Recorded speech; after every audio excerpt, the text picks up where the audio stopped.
Good evening or good morning when this goes out. I hope everyone's well today. Thank you for watching. It is appreciated as always.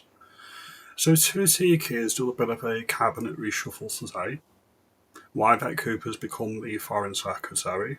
Shabana Mahmood has become the Home Secretary. And David Lammy has become the Deputy Prime Minister. The one I want to focus on really today is Shabana Mahmood. And there's a specific reason for this. And it may not be something that people want to hear, but it is a conversation that we do need to have, which is why I'm going to bring it up. It's very clear when you look at Shabana Mahmood, both her record in Parliament and her political stances, is that she has divided loyalties. And you can say that for anybody who's of a descent that is not of the United Kingdom or the British Isles. There is a vested interest and there is a duality in people's identities that we need to call out. Now, you could say that I've got a light or a duality to my nationality because I am English, I am British, I am from Cheshire. The difference is I am of this island through and through by ancestry. I am of English, Welsh, Irish descent. I am British. The United Kingdom is my country. When you look at somebody like Sadiq Khan, or you look at somebody like Hamza Yusuf, or you look at somebody like Shabana Mahmood, they have a conflict of interest. They are very, very proud of their heritage. They see themselves as British of Pakistani origin. And that's where the conflict comes. If it comes down to picking the native indigenous population, or their protected group, their protected characteristic, what do you think they're going to put by? Why do you think is it the Education Secretary can turn around and put something out this a couple of days ago, saying that working class white children have been resolutely failed in damning figures that they are punished more than any other group? It's because they're not a priority. If you're working class, if you're white, if you are British, you have no concern to the establishment under the current regime. This has been the same since at least 1997, which is why you can get Labour councillors disparaging the victims of the predominantly Pakistani Muslim grooming gangs and dismiss them outhand in disgusting WhatsApp messages. When the Home Secretary was appointed by the King earlier on today, we had Sadiq Khan immediately releasing this video, which I'm going to play now. I've no hesitation at all in saying we need more migrants in London. And let me explain why. So I'm not equivocating. It's really important to say this why. Park the social benefits to our city from migration. There are no social benefits. What it does is creates a divided society. It also makes the indigenous population feel like aliens in their own country.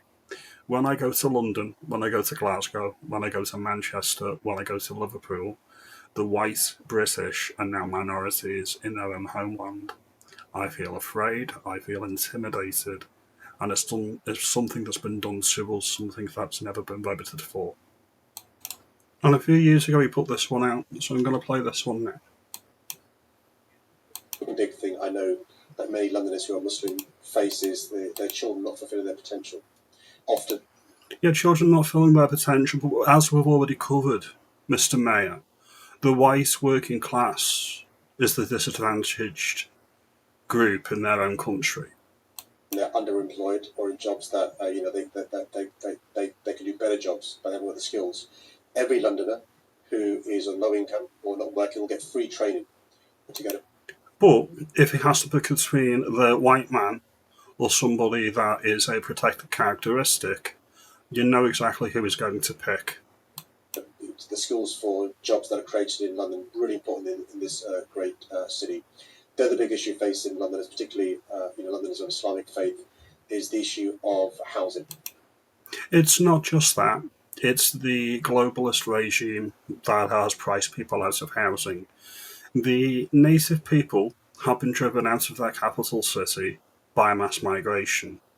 That's why if you look at places like Clacton or Epping or Great Yarmouth, these places are very reforming and they are pushing back against Operation Scatter because the saturation point of the minorities in the cities is exactly what it is. It's saturated now, and so they need to push into the shires, the places where the indigenous British people have fled in their own country because of the cleansing that's happening and the substitute population that's been imported. And so we need to build far more homes in our city because, often people from minority communities don't live near a mosque, near halal food. I'm sure there's many countries where you can move to where there'll be mosques aplenty, halal food aplenty. All right? This isn't a British problem. This is a imported problem. There's millions or hundreds of thousands of churches all over the United Kingdom for the Christians of this land because this is a predominantly Christian country. When you get people fighting for their interest, they are fighting for an interest that is alien to the United Kingdom. Near places where there are other people like them, so they, for a variety of obvious reasons, and they're priced out because there's not enough houses. So we're going to build at least 40,000 council homes, at least 6,000 rent control homes. And the final thing to say in relation to Londoners who are Muslim is not one of our strengths is our diversity. Complete bullshit, complete lie. No, it's not. The most harmonious countries in the world are those that are ethnically homogenous. You can take that to the bank and the stats back up what I'm saying. It's something I'm really proud of.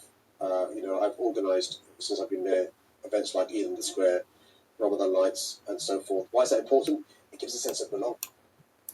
There we go.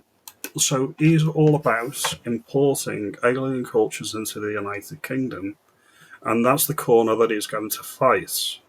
If you put an ethnic minority in one of the great offices of state, their priority is going to be to the dual identity, it's not going to be to the indigenous people of the United Kingdom.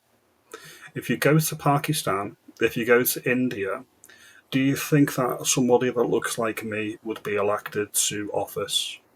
Do you think somebody like me would be Prime Minister of India or Prime Minister of Pakistan? Do you think that would ever happen? No, it wouldn't. Would that be deemed racist? Why is it only the white majority countries that have to be branded racist if they want to protect the cultural, ethnic identity of their country? Nobody can actually answer that question. And I'm going to play another clip here. This is from a white liberal woman that's quite upset about the flag of St. George, as you can see is behind me at the moment. Let's see what she has to say.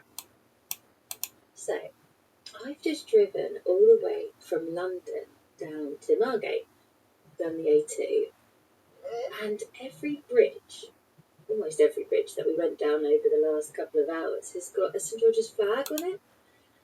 And obviously this is all about immigration, asylum seekers and protests coming from the right and reform to kind of try and prevent and scare people from coming to this country. And as a white person, I feel scared by it. You're scared because you've been brainwashed, love. You're scared because you've been told to prioritise the minority over your own race for some reason. Now, the issue of race was never an issue of race until the left made it an issue of race with identity politics. By creating special characteristics and protected classes of people, you've been told that if you don't support that, you're a bad person. Now, everybody should be treated exactly the same. You should be treated on merit, what you can contribute to the mix. And just for the record, it's not the colour of your skin that you contribute, it's your thoughts, your ideas, your values, what you think the country's priorities should be. These are the things that people should be judging you on, and that's exactly what I'm judging you on now, because you've got nothing of substance to say. So I can't even imagine what that must feel like for somebody, a person of colour or a person who's immigrated to this country. I hate that phrase, a person of colour. I hate that phrase. I'm a person of colour. If you look at the tone or the colour of my skin, I'm not white. The colour of the wardrobe behind me is white. I'm pink. I'm a person of colour, just like the lady in the video here. We are people of colour. I've not consented to be called white. Don't call me white without my permission. Sounds ridiculous, but it's true. I just think it is time for us to all start having conversations with each other. Like white people, we need to start talking to that racist uncle that we only see at Christmas. Or we have to start talking to the indoctrinated lefty simps and libs like you and say, listen, this is England, this is Britain, this is our United Kingdom. We are not going to be cleansed from our own homeland. We do not consent. We will not consent. Or that family member that you stopped talking to over a fight about Brexit, because reform is gaining ground, they're gaining legitimacy, and I just think that we have to start having these conversations because I'm finding it incredibly frightening. You should be scared. If that's your worldview and it's collapsing, of course you'd be scared. You should be terrified. I would be if I was in your position, but unlike you, if I was in your position, I'd do some reading, I'd do some research, and then you may come to a similar conclusion to the vast majority of the country that have been silenced and are no longer going to be silenced. Now, if you look at all over the country, you'll find that there's many minority people in positions of authority or power, either in ceremonial mayoral offices or in actual political stations around the country. I've mentioned a few, but there are many more. The reason is that there's a block vote, and minorities tend to vote in blocks across the country, which is why they get elected. We have to start thinking along those lines. You need to start thinking about who best represents your value, who best represents what you want to see for the country. That's what we're going to need to start to do here. This is why the minority people are in office. First of all, if they're not actually if they're actually elected to a position like the new Home Secretary, they will be appointed by liberal freaks like the lady in that video, who think they're doing the right thing when actually what they're doing is they're being deeply, deeply racist, because they are making the decision solely on the colour of the person's skin that they're appointing. That's deeply racist, and the presumption is that the people of an ethnic minority need a leg up, which is why the native population always gets overlooked. We're ruled by minority concerns, and the majority concerns of the country never get addressed. This is why I've made this video. If anybody thinks that the minority people that are in positions of power have your interests at heart, do not be fooled. Do not fall for the lies. Do not consent. We will take our country back. We will take this United Kingdom back peacefully, democratically. It will take time. Anything that has been done to the country can be reversed. This is what you need to realise. Now, if you like this video and you think I've got something of value that I've added, let me know. Comment below, like and subscribe, and I'll see you in the next video. This is or was all by design. The people running the country wanted a more malleable electorate. They wanted a more submissive electorate, and they decided to open the floodgates to the third world to achieve that end. That is my view. It is about decreasing living standards and lowering the expectation, especially for the white working class. The white working class are probably the most aspirational people. It's no